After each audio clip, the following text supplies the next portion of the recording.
If there's a movie game that I was anticipating, then Back to the Future would have been one of them, but the experience of movie games hasn't been that good. Let's start with the early games, and here's Back to the Future on the NES. You play as Marty McFly, who has become trapped in 1955, and you need to get back to your present date, but you have many obstacles to get past in order to be successful. You begin in the streets where it's a top-down view of the area. You need to collect clocks that are scattered about the level. Collecting these will prevent the pictures at the bottom of the screen from fading.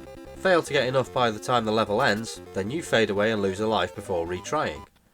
But the clocks aren't your biggest worry here. There are hazards to avoid, such as men walking side to side with a pane of glass, killer bees, thugs and hula girls, as well as scenery hazards like oil spills, bins and the scenery itself. But is this game any good? Well, it's awful. The game was clearly rushed to meet a deadline, and with a big movie name, consumers would question if it was any good. They would just buy it because of the name. The problems come thick and fast, and the first is the music. There can't be any more than 3 tracks in the game, and the one from the title screen is the one you'll hear the most. It's repetitive and irritating to the point you want to turn it off just because of the hideous noise.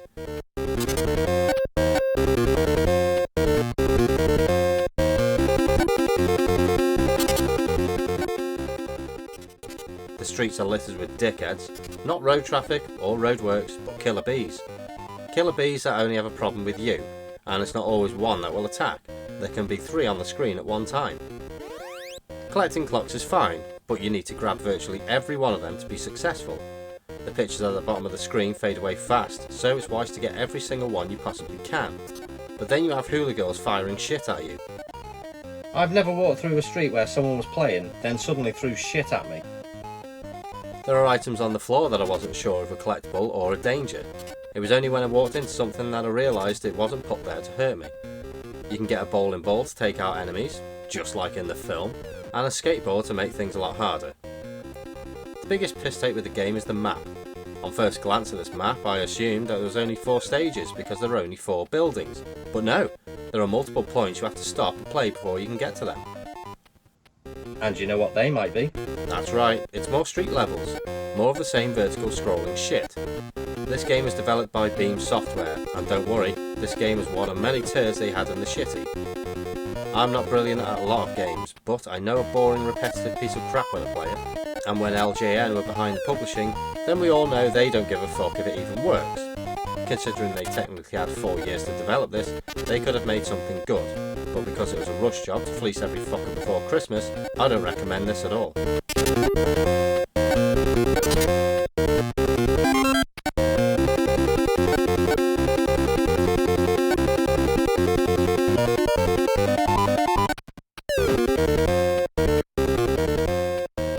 But surely it's not all that bad. Maybe they'll make the sequel better. And surely they won't make the same mistake again.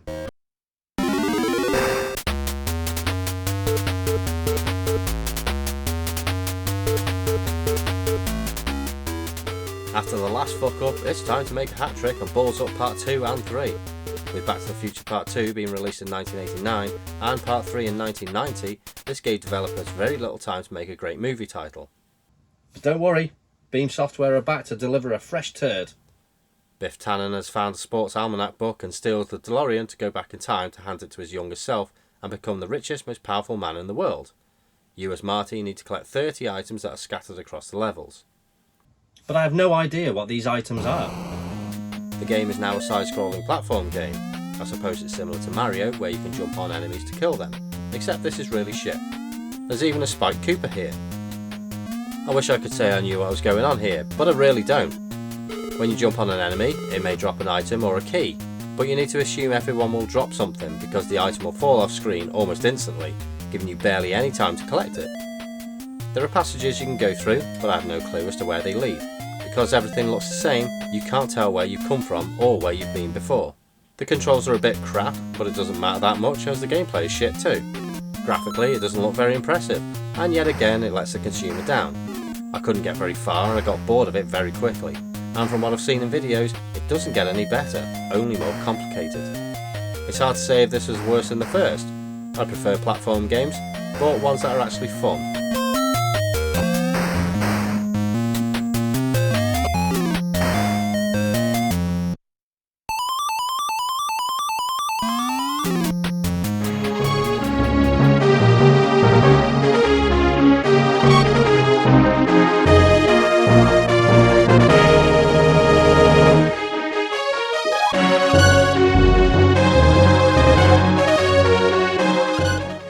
Unfortunately, this is a shit name for the game. Why does everything have to have Super at the beginning of the title? I'm surprised they didn't put Super at the start of Superman. The Super Famicom release seems to have grasped the idea of a platform game, and on first impressions this looks Fantastic! This is what I've been saying. A simple platform game that doesn't have the whole world trying to fucking kill you. I have no idea what's going on or what to do, but that doesn't matter. It looks nice with bobblehead style characters that look great. You play as Marty McFly who rides a hoverboard and you jump on enemies to defeat them. There isn't much in the way of collectibles, only coins you pick up around the levels. All areas end with a boss, and these look huge and great too. There is a password system too, which is always appreciated, and they aren't 7,000 characters long, only 4, which will spell out a word like frog or boss. The level design is colourful and not complex. It controls relatively well, although I'm not too keen on being attached to a hoverboard all the time. And the music sounds good too. This is exactly what every other version should have been, a simple side scroller that doesn't kick your ass every few seconds. Unfortunately, only Japan got this release.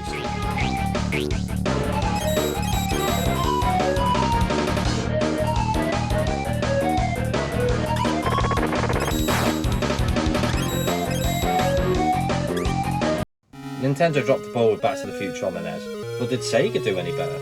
Or did they rush it to make a quick quid?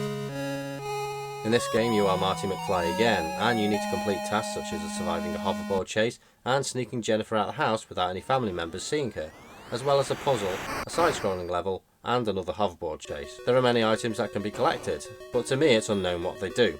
A few will top up your health, but they aren't a single item like a chicken or a piece of meat like you'd find in Golden Axe or Streets of Rage. The first level seems to last an eternity, that's if you can actually get through it. There's a lot to avoid here, and some to actually follow you to make you fuck up. Marty can jump and fist bump. The controls are terrible. They are slippery, and this can make you push too hard in any direction and hit something. The music is actually okay, but it's just a theme tune that can get old very quick. But at least it isn't a boring 3-second loop like the NES gave us. To get through this game without smashing the house up, you'll need a lot of patience and skill, but it doesn't pay off to go through all that. Graphically it's okay for the system, but the gameplay lets it down a lot.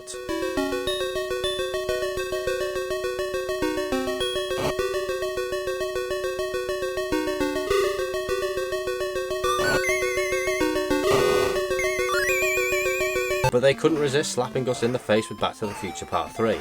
This has 4 parts to it, beginning with a chase scene where you're Emmett Brown on horseback trying to rescue Clara from a rogue carriage. Accept the inevitable here, she will die because you can't get away from all the hazards.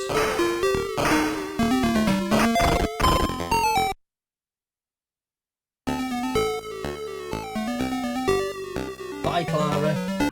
Unfortunately, Image tried again to make a second game, but this time it was for the Mega Drive. Now you can't go too wrong with a 16-bit game. Well, they proved that they can make it worse.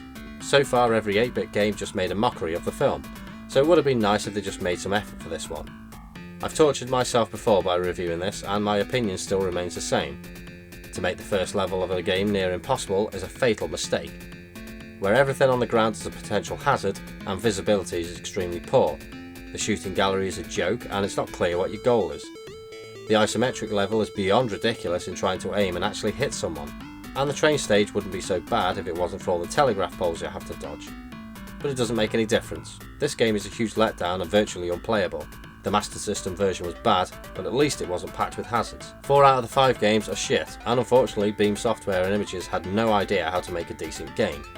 I know I haven't covered the home computer versions like the C64 and the ZX Spectrum, but really it's not worth the effort as they are just as bad as the 8-bit console games.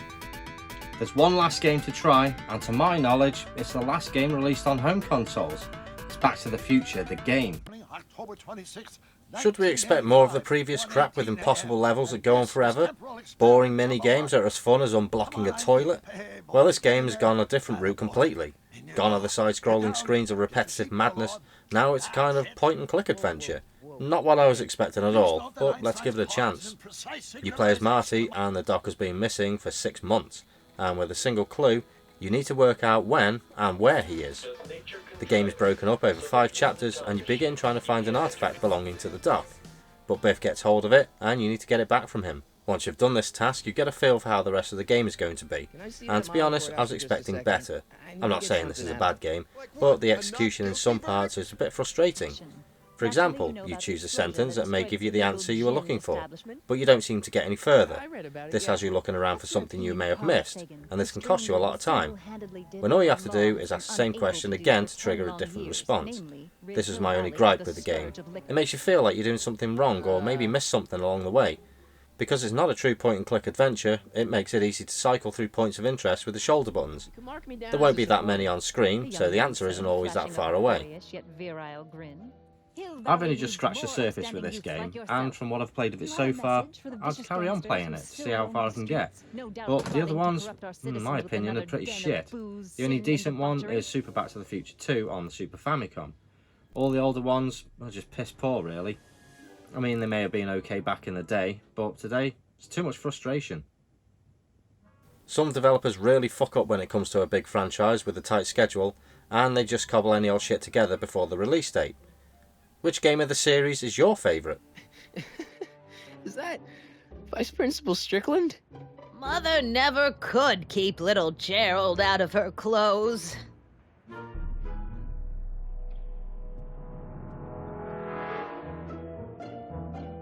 Man, she keeps it hot in here.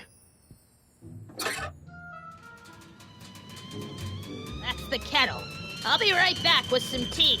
And don't touch anything.